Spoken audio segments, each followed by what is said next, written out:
S'il y a bien un sport qui doit incarner la ruralité, pour moi, c'est le rugby. Alors certes, il y a d'autres sports, on pourrait prendre le cyclisme, le foot aussi dans certains clubs où il y a vraiment un esprit village, mais le rugby, c'est un sport où même jusqu'en professionnel, on retrouve des gens qui sont vraiment issus de la ruralité quand on regarde les rugbymen professionnels.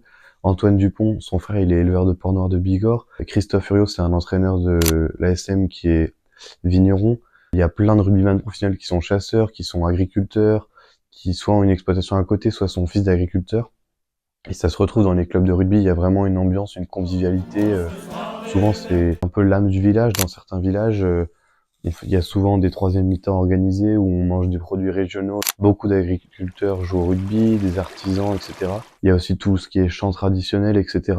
Ce qui fait qu'il y a une espèce d'émulation au rugby où on retrouve beaucoup de valeurs de la ruralité dans le milieu du rugby, que ce soit la consommation des produits régionaux, les chants traditionnels, l'esprit de village, l'esprit de mouiller le maillot pour son village.